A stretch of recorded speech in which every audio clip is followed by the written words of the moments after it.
لانا چاہتے ہیں، اور یہ آپ متفق ہو کر نہیں کہیں گے، کیونکہ بات یہ ہے کہ اپنے مذہب سے اتنی محبت ہو گئی ہے کہ کوئی شخص اپنے مذہب کو چھوڑنا نہیں چاہتا، خواہ اسلام آئے یا نہ آئے.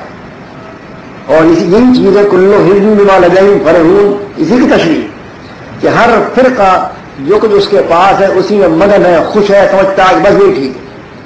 جب وہ سمجھتا ہے کہ جو کچھ میرے پاس ہے میرا مذہب ہے یہی ٹھیک ہے، میں اس سے خوش ہوں اور اسی میں میری خوشی ہے، تو بتائیے کہ وہ جس چیز میں اس کی خوشی نہیں ہے اس کو کیسے آنا گوارا کرے گا.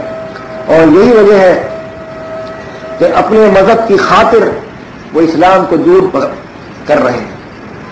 جب مطالبہ یہ ہوتا ہے کہ فلاں مذہب کی فقہ ہے،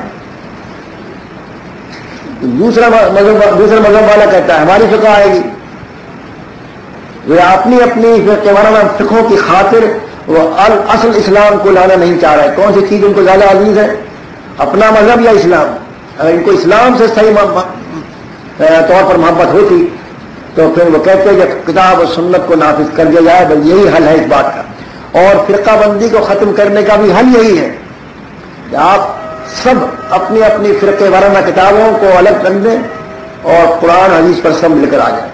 اگر اس طرح سے آپ کر لیں تو ہو سکتا ہے فرقہ بندی ختم ہو جائے، ورنہ آپ اپنے ڈگر پر چلے جائیں گے آپ اور یہ سمجھتے رہیں گے کہ ہماری ڈگر صحیح ہے، ہماری راستہ صحیح ہے، تو کبھی بھی قیامت تک ایسا نہیں ہو سکتا کہ اتحاد پیدا ہو جائے. اتحاد کے لیے ضروری ہے کہ آپ غور کریں کہ کرنا کیا ہے.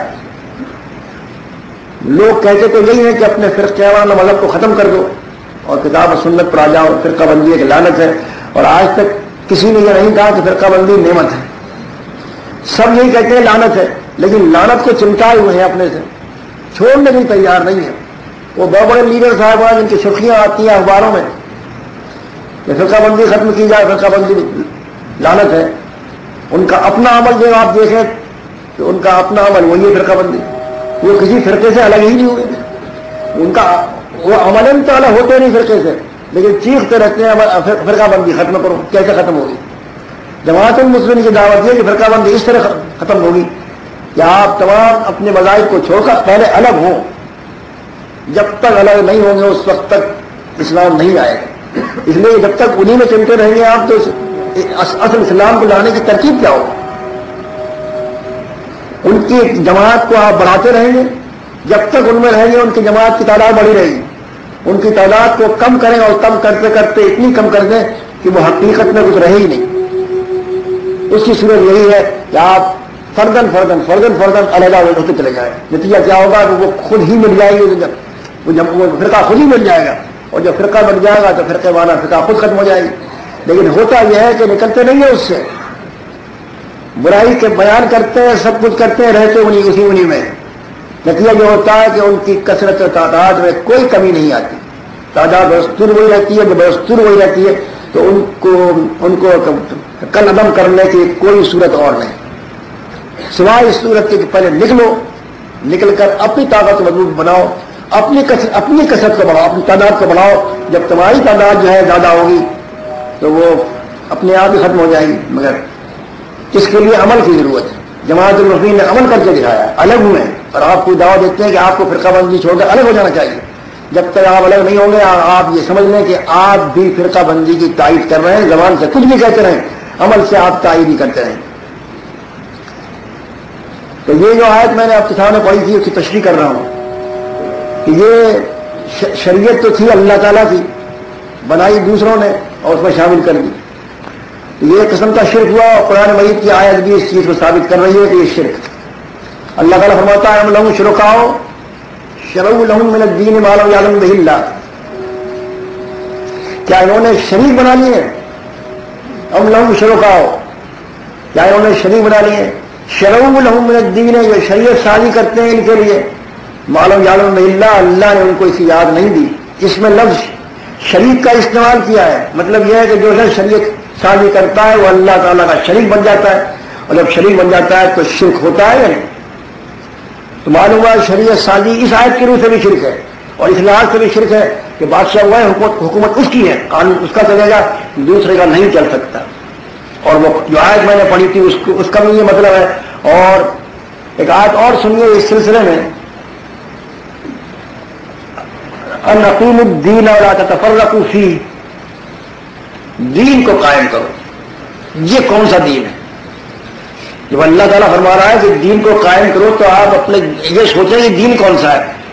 اگر یہ فرقے وارانہ مذاہب ہے دین، تو کیا ان کو قائم کرنے سے اسلام آ جائے گا؟ اور پھر وہی جھگڑے کی صورت پیدا ہوگی، پھر وہی جھگڑا ہوگا. ہر فرقہ یہ کہے گا ہمارا مذہب دین اسلام ہے اور یہ اسلام کی صحیح شکل ہے، اور کہتے بھی یہی ہیں کہ ہمارا مذہب جو ہے قرآن حدیث کا عطر ہے. تو جب یہ عطر ہے قرآن مجید کا تو قرآن مجید کو لے آؤ. جب عطر نکلے گا پھر تمہارا مذہب آئے گا. جب عطر نکلے گا قرآن مجید کا احادیث کا تو پھر تمہارا ہی مذہب آئے گا، اس لیے کہ تمہارا مذہب جو ہے قرآن حدیث کا عطر ہے. نہیں، ڈرتے ہیں، وہ جانتے ہیں کہ عطر میں کچھ اور نکلے گا، یہ تو ہمیں بنا مصنوعی عطر ہے، ہمارا اصلی عطر نہیں ہے. یہی وجہ ہے کہ وہ قرآن حدیث کو لانا نہیں چاہتے. اقیم الدین کے الفاظ قرآن مجید میں، دین کو قائم کرو.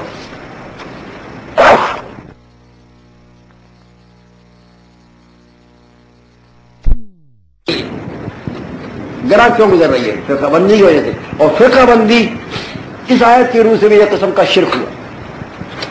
یہاں جب تک فرقہ بندی قائم رہے گی اسلام نہیں آئے گا.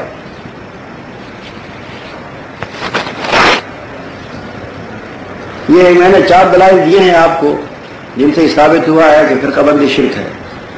مزید اس سلسلے میں اب میں کچھ کہنا نہیں چاہتا، اس لیے میری طبیعت ٹھیک نہیں ہے. اس سوالات کا جواب دیتا ہوں، اس میں بہت سے باتوں کا حل ہو جائے گا.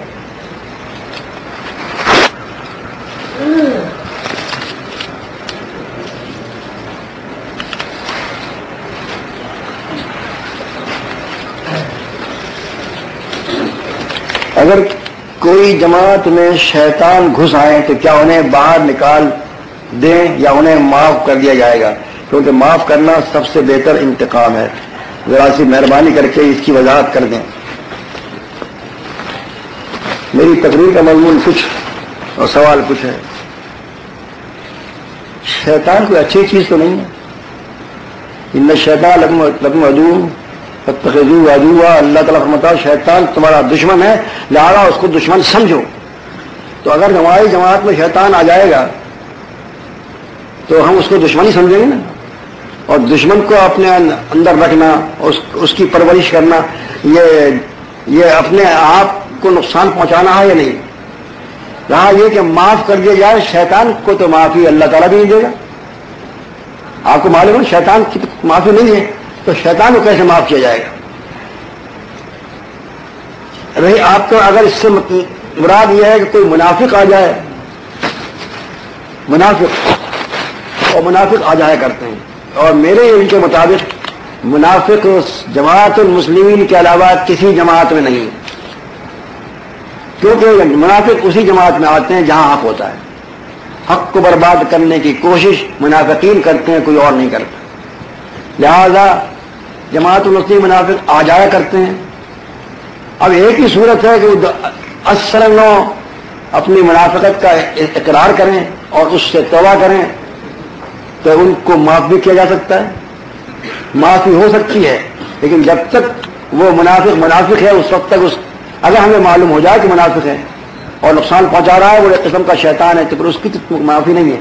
لیکن اگر معلوم ہی نہ ہو تو رہتا ہے جماعت میں نقصان پہنچاتا ہے، اور ہم سمجھ لیتے ہیں کہ یہ منافق ہے، نقصان پہنچا رہا ہے، اور بعد میں وہ معافی مانگ لیتا ہے تو ہم معاف بھی کر لیتے ہیں.